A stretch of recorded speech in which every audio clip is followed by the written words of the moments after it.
In today's video, I'm going to teach you how to set up online banking with Fifth Third Mobile, full tutorial. By the end, you'll be confidently enrolled and ready to manage your accounts online and in the mobile app.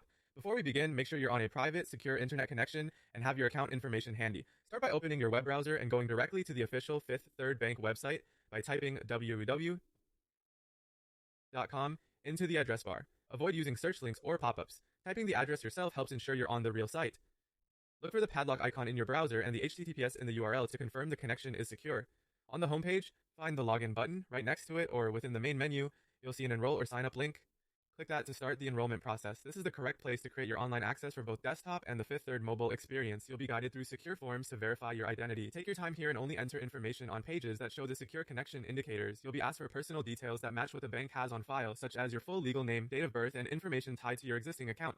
Enter everything carefully and double check for accuracy. Typos can delay verification. Next, you may be asked to verify your debit card. Provide the card details exactly as requested on the screen. This step confirms that you're the authorized account holder. If something doesn't look right, or you're unsure about a prompt, pause and confirm you're still on www.53.com before proceeding. The bank will then display the contact information they have on file for you.